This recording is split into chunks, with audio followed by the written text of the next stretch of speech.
G'day. How are we all? Are we all well on this Saturday afternoon? It is overcast here in Mayo, Ireland, but it is not too cold. I have to confess, I'm sitting on my bed with the electric blanket turned on. So my bottom is warm, if nothing else. It's not too bad today, but the nights are definitely drawing in, as they say, and I shall soon be moving from my summer residence of the conservatory into my front room that has a open fireplace where I can burn some fabulous turf and keep nice and toasty warm. So I'll be tuning into with from indoors very soon. Although I shall have to invest in some stronger lights because my cottage is a very dim, dark, spooky one, which is part of the reason I stay outside in the conservatory for as long as I can.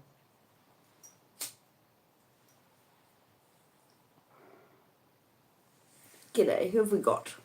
David, Erwin, Yanto. How are you all? Hi indeed, David, hi indeed. Well, 16 of you. I reckon that is just about enough to start. I'm going to read Great Expectations, chapter 45. Before I start, of course, thank you to all my new subscribers, my old subscribers. Oh, excuse me, cough, cough. My new subscribers, my old subscribers, my channel members, those who have sought me out on Patreon. I couldn't do it without you. I do enjoy being around to chew the fat, as it were. And I appreciate anyone who tunes in and gives me a gander. I especially appreciate those who support my comedy. I was in Limerick on Thursday night at Katie Daly's in Limerick, here in Ireland, and I was in the first heat of the Leslie Ann Liddell Memorial Competition, and I got through to the second heat, so I'm very pleased about that. It was a great lineup, so that was fun. And on Friday coming up, October the 24th, I will be at Nellie's Pub in Carrick-on-Shannon in Leitrim with a host of other people. It's an open mic, and there's going to be comedy and music and drama and poetry and all sorts, and there's nothing nicer than being inside a pub having a bit of crack while the winter is on the outside of the pub, I say, in Ireland. So if you're around Leitrim, come and join me. And lots of others this Friday coming up, Carrick-on-Shannon. All right. Apart from that, I'm glad you're all here. Let's get on with the show, shall we? Great Expectations, chapter 45. To summarise so far, a young orphan boy called Pip has been brought up by his sister and her husband, Joe Gargery, the blacksmith, in a little village somewhere in Victorian Kent. And Pip was taken under the wing of an anonymous benefactor that coincided with his with having interest showed in him by a local mad recluse, Miss Havisham, who has been grooming her adopted daughter to ruin men's hearts. And Pip was the first of her victims because he is firmly in love with her. Her name is Estella. And Pip was under the impression that Miss Havisham was his anonymous benefactor, and he just wasn't allowed to talk about it.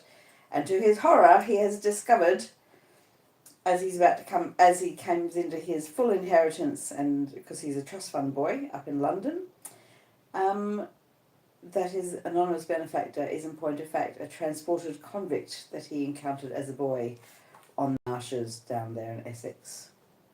There you go. So, onward ho. And Estella has announced that she is going to marry an extremely unpleasant chap of Pip's acquaintance. I think that just about brings us up to chapter 45. All the chapters of Great Expectations as read aloud by me. I'm Mama Duck. I'm an Australian comedian and broadcaster, journalist, actor, ne'er-do-well. I have read them all out on YouTube. They're all in a playlist called Reading Aloud. So I encourage you to go and watch them. And the reason I read aloud great literature while dressed in one could describe as scanty clothing is because when I was a young woman, I was told that my body type was not suitable for any sort of public presentation role. You know, good face for radio, that sort of thing. I'm now reclaiming my space in my middle age as a lipedema survivor and advocate for the body positivity movement. So there you go. That's why I espouse the philosophy of we let it all hang out, we'll all lose our hang-ups. And so do enjoy the story while you gaze upon a woman who is very much comfortable with who she is. En femme de l'âge certain, oui. Et voilà. Chapter 45. Turning from the Temple Gate, as soon as I had read the warning, I made the best of my way to Fleet Street, and there got a late hackney chariot and drove to the Hummums in Covent Garden. In those times a bed was always to be got there at any hour of the night, and the chamberlain, letting me in at his ready wicket, lighted the candle next in order on his shelf, and showed me straight into the bedroom next in order on his list. It was a sort of vault on the ground floor at the back, with a despotic monster of a four-post bedstead in it, straddling over the whole place, putting one of his arbitrary legs into the fireplace and another into the doorway, and squeezing the wretched little washing stand in quite a divinely righteous manner. As I had asked for a nightlight, the chamberlain had brought me in, before he left me, the good old constitutional rushlight of those virtuous days, an object like the ghost of a walking cane, which instantly broke its back as if it were touched. Which nothing could ever be lighted at, and which was placed in solitary confinement at the bottom of a highly tinned tower, perforated with round holes that made a staringly wide-awake pattern on the walls. When I had got into bed and lay there, footsore, weary and wretched, I found that I could no more close my own eyes than I could close the eyes of this foolish Argus. And thus, in the gloom and death of the night, we stared at one another. What a doleful night! How anxious! How dismal! How long! There was an inhospitable smell in the room of cold soot and hot dust, and as I looked up at the corners of the tester over my head, I thought what a number of bluebottle flies from the butcher's, and earwigs from the market, and grubs from the country must be holding on up there, lying by for next summer. This led me to speculate whether any of them ever tumbled down, and then I fancied that I felt light falls on my face. A disagreeable turn of thought, suggesting other and more objectionable approaches up my back. When I had lain awake a little while, those extraordinary voices with which silence teems began to make themselves audible. The closet whispered, the fireplace sighed, the little washing stand ticked, and one guitar string played occasionally in the chest of drawers. At about the same time, the eyes on the wall acquired a new expression, and in every one of those staring rounds I saw written, "Don't go home." Whatever night fancied as night noises crowded on me, they never warded off this "don't go home." It plaited itself into whatever I thought of, as a bodily pain would have done. Not long before, I had read in the newspapers how a gentleman unknown had come to the Hummums in the night, and had gone to bed, and had destroyed himself, and had been found in the morning weltering in blood. It came into my head that he must have occupied this very vault of mine, and I got out of bed to assure myself that there were no red marks about. Then opened the door to look out into the passages, and cheer myself with the companionship of a distant light, near which I knew the chamberlain to be dozing. But all this time, why I was not to go home, and what had happened at home, and when I should go home, and whether Provis was safe at home, were questions occupying my mind so busily that one might have supposed there could be no more room in it for any other theme. Even when I thought of Estella, and how we had parted that day for ever, and when I recalled all the circumstances of our parting, and all her looks and tones, and the actions of her fingers while she knitted, even then I was pursuing, here and there and everywhere, the caution, don't go home. When at last I dozed in sheer exhaustion of mind and body, it became a vast shadowy verb which I had to conjugate, imperative mood, present tense, do not thou go home, let him not go home, let us not go home, do not ye or you go home, let not them go home. Then, potentially, I may not and I cannot go home, and I might not, could not, would not, and should not go home, until I felt that I was going distracted and rolled over on the pillow and looked at the staring rounds upon the wall again. I had left directions that I was to be called at 7, for it was plain that I must see Wemmic before seeing anyone else, and equally plain that this was a case in which his Walworth sentiments only could be taken. It was a relief to get out of the room where the night had been so miserable, and I needed no second knocking at the door to startle me from my uneasy bed. The castle battlements arose upon my view at 8 o'clock. The little servant happened to be entering the fortress with 2 hot rolls. I passed through the postern and crossed the drawbridge in her company, and so came without announcement in the presence of Wemmic as he was making tea for himself and the aged. An open door afforded a perspective view of the aged in bed. "Hello, Mr. Pip," said Wemmic. "You did come home, then?" "Yes," I returned, "but I didn't go home." "That's all right," said he, rubbing his hands. "I left a note for you at each of the temple gates on the chance. Which gate did you come to?" I told him. "I'll go round to the others in the course of the day and destroy the note," said Wemmic. "It's a good rule never to leave documentary evidence if you can help it, because you don't know when it may be put in. I'm going to take a liberty with you. Would you mind toasting this sausage for the aged P?" I said I should be delighted to do it. "Then you can go about your work, Mary Ann," said Wemmic to the little servant, "which leaves us to ourselves, don't you see, Mr. Pip?" he added, winking as she disappeared. I thanked him for his friendship and caution, and our discourse proceeded in a low tone, while I toasted the aged's sausage and he buttered the crumb of the aged's roll. "Now, Mr. Pip, you know," said Mr. Wemmic, "you and I understand one another.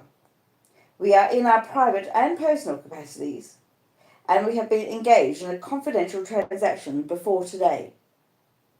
Official sentiments are one thing. We are extra-official."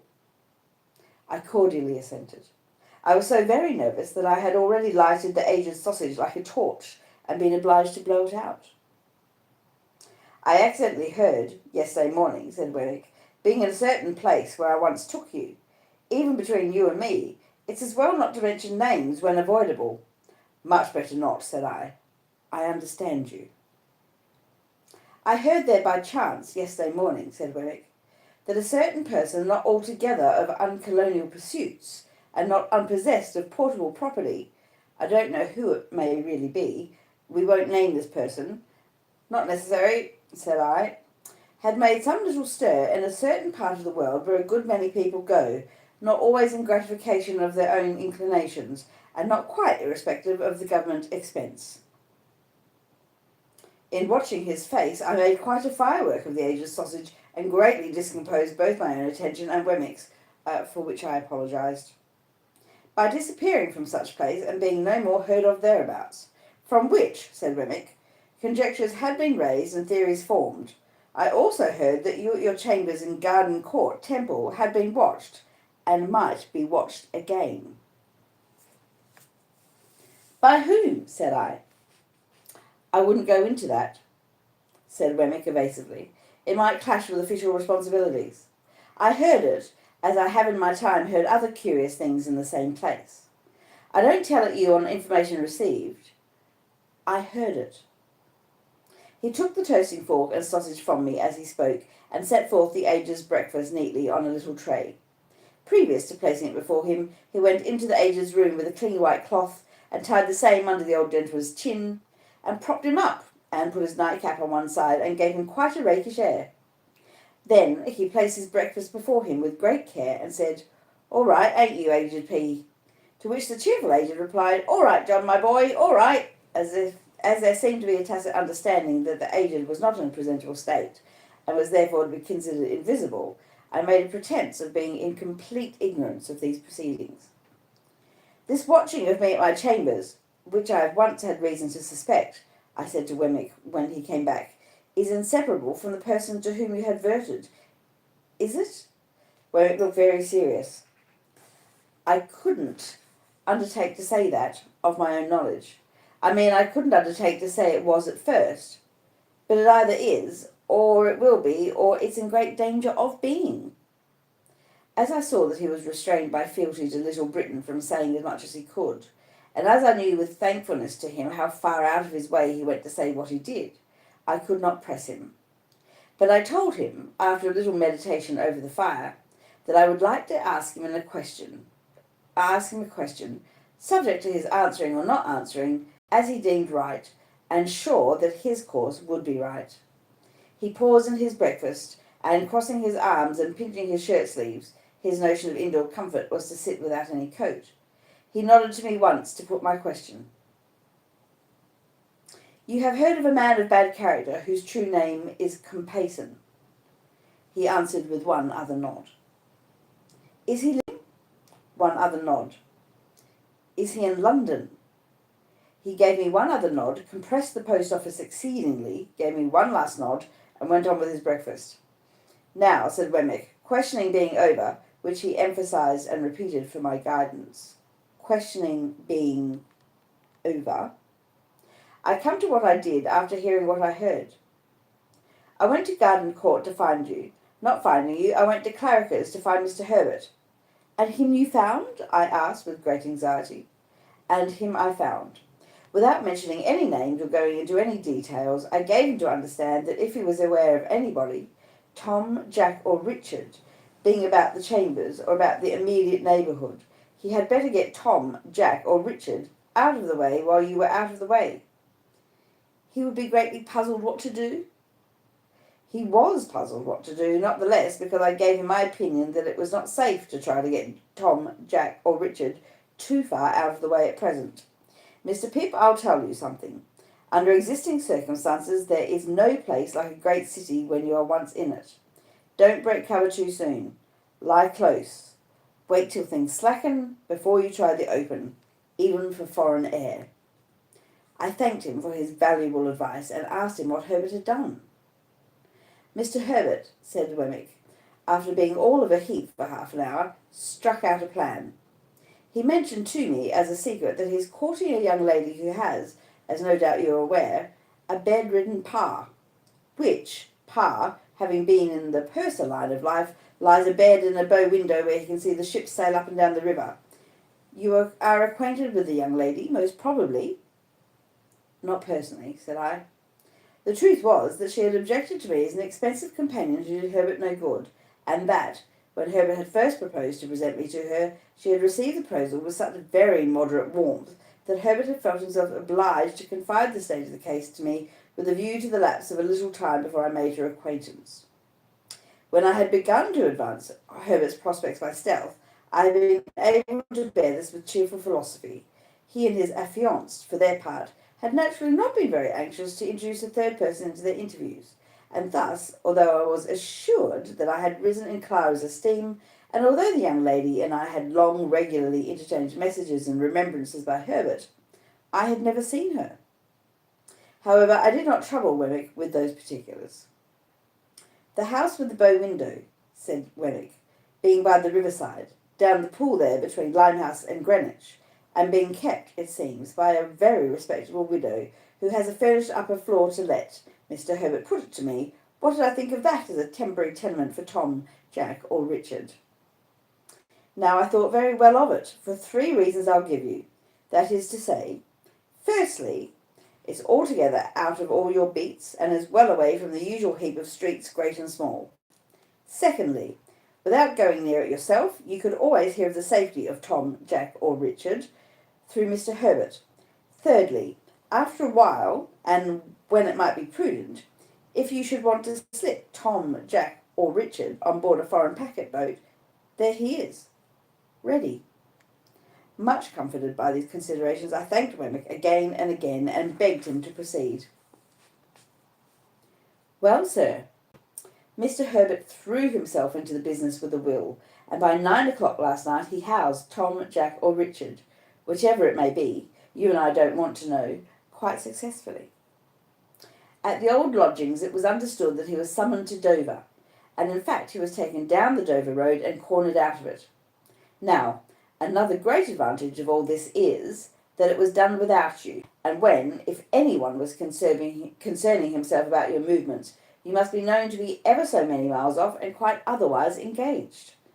This diverts suspicion and confuses it, and for the same reason I recommended that even if you came back last night, you should not go home. It brings in more confusion, and you want confusion. Wemmic, having finished his breakfast, here looked at his watch and began to get his coat on. And now, Mr. Pip, said he, with his hands still in the sleeves, I have probably done the most I can do. But if I can ever do more, from a Walworth point of view, and in a strictly private and personal capacity, I shall be glad to do it. Here's the address. There can be no harm in your going here tonight and seeing for yourself that all is well with Tom, Jack, or Richard before you go home, which is another reason for your not going home last night. But after you have gone home, don't go back here. You are very welcome, I am sure, Mr. Pip. His hands were now out of his sleeves, and I was shaking them. And let me finally impress one important point upon you. He laid his hands upon my shoulders and added in a solemn whisper, avail yourself of this evening to lay hold of his portable property. You don't know what may happen to him. Don't let anything happen to the portable property. Quite despairing of making my mind clear to Wemmic on this point, I forbore to try. Time's up, said Wemmic, and I must be off. If you had nothing more pressing to do than to keep here till dark, that's what I should advise. You look very much worried, and it would do you good to have a perfectly quiet day with the aged. He'll be up presently, and a little bit of... you remember the pig? Of course, said I. Well, and a little bit of him. That sausage you toasted was his, and he was in all respects a first-rater. Do try him, if it is only for old acquaintance' sake. Goodbye, aged parent, in a cheery shout. All right, John, all right, my boy, piped the old man from within. I soon fell asleep before Wemmic's fire, and the aged and I enjoyed one another's society by falling asleep before it more or less all day. We had loin of pork for dinner, and greens grown on the estate, and I nodded at the aged with a good intention whenever I failed to do it drowsily. When it was quite dark, I left the aged preparing the fire for toast, and I inferred from the number of teacups, as well as from his glances at the 2 little doors in the wall, that Miss Skiffins was expected. And that was chapter 45 of Great Expectations by that splendid fellow Charles Dickens. Well, splendid fellow up to a point. He was rather a beast to his wife, but then aren't they all? One has to separate the art from the artist occasionally. All right, that's it for now. You can tune in, as I say, to all the other chapters of Great Expectations on the playlist Reading Aloud. There's lots more on the channel. There's comedy, there is travel, there's scenes from Ireland, there's me podcasting, all sorts. So thanks for checking it out, and don't forget to click the little bell for notifications, etc., etc. See you when you've got nothing on.